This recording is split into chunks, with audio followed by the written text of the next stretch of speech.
Okay, let's be real. You've heard the usual cybersecurity advice a million times, right? Use strong passwords, turn on two-factor authentication, maybe get a VPN. We all know the drill. But we're going to skip all that today. Instead, we're diving into some powerful but really simple security tips that can make a massive difference and that most people have just never heard of. To really get why this stuff matters, I want you to meet Anne. She's just like you and me. She loves shopping online. Who doesn't? And to make life easier, she saved her email, her address, and her credit card details on her favorite sites. I mean, it's convenient. She figured she was doing everything right. But then, one morning, she woke up to an absolute nightmare. A huge chunk of money had just vanished from her bank account. Gone. Wiped out in an instant. It was a total gut punch. So you're probably thinking, how on earth did this happen? She used strong passwords, she was careful to only shop on websites she knew and trusted, so what went wrong? Well, it all came down to one single, innocent-looking email. Anne got hit by what's called a phishing attack. And this is a super common trick. Hackers cook up these fake emails that look exactly like they're from a company you trust, your bank, a store, you name it. And the whole goal is to scare you into giving up your personal information. And check out just how sneaky these can be. The real email from her bank comes from an address ending in postbank.bg. Simple enough.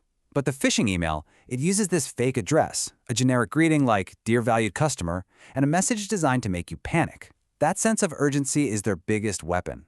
And that's exactly how they got Anne. So let's make sure this never, ever happens to you. All right, so how do we start fighting back? Our first big tip is all about locking down the 2 digital keys that basically unlock your entire online life. Now look, you're smart. You already know this part. You know that using a unique, complex password for every single account is absolutely crucial. That's one of your digital keys, and you've probably done a great job making it strong. But here's the thing. What about your other digital key? Your username, which, let's face it, is almost always your main email address. And here's the scary part. Hackers probably already have it. Thanks to the dozens of big data breaches, our emails are out there. That means they're already halfway into your accounts. All they have to do is figure out your password. But we can flip the script on them. So here is the game-changing move.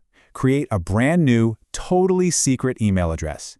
Use it only for your most critical accounts. We're talking banking, investments, the important stuff. Now, when your bank login is tied to this secret email, 2 incredible things happen. First, any email pretending to be from your bank that shows up in your old inbox, you know immediately it's a fake. And second, hackers now have to guess both your secret username and your password. That just made their job way, way harder. And you can take this even further, which is awesome. For all your new accounts, you can use services like Apple's Hide My Email or Simple Login. They generate a unique, random email address for every single website. That means every account gets its own private username. It's a massive security boost.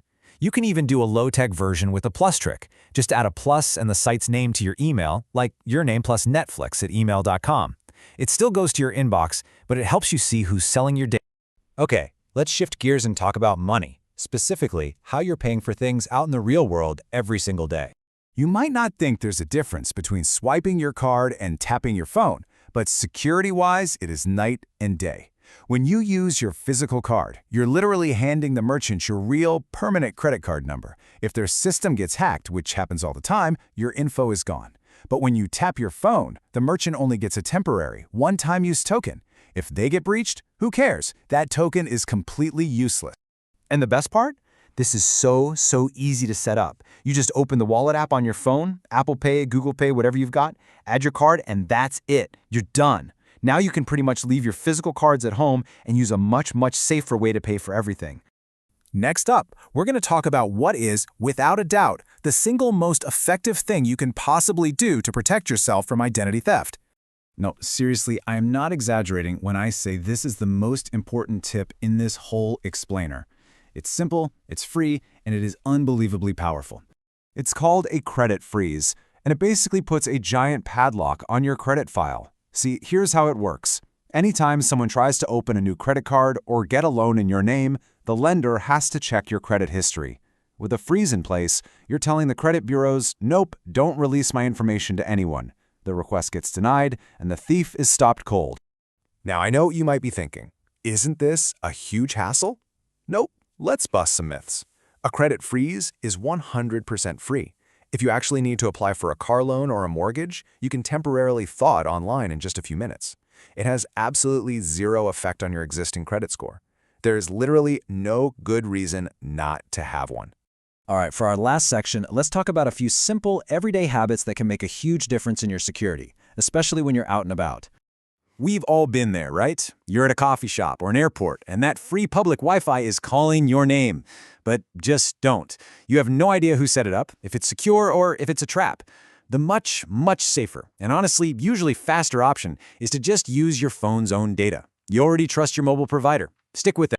And speaking of being on the go, here are 2 final, super easy habits to get into. First, when you walk out the door, turn off your phone's Wi-Fi and Bluetooth. If they're on, your phone is constantly screaming out looking for things to connect to, which is like leaving your front door wide open for attackers. Second, dig into your phone's settings and turn on stolen device protection. This adds an extra layer of security that makes it way harder for a thief to mess with your accounts, even if they somehow get your passcode. Okay, wow, we covered a lot of ground. So let's boil it all down. If you only do 3 things after this, make them these. Number 1, create that secret email for your bank. Number 2, go freeze your credit right now. And number 3, set up tap to pay on your phone. Seriously, just doing those 3 things will put you light years ahead of most people. Look, at the end of the day, your digital security is in your hands. It's all about making smarter choices. And now you have the tools to make some really, really good ones. So the only question left is, what's the first step you're going to take to protect yourself?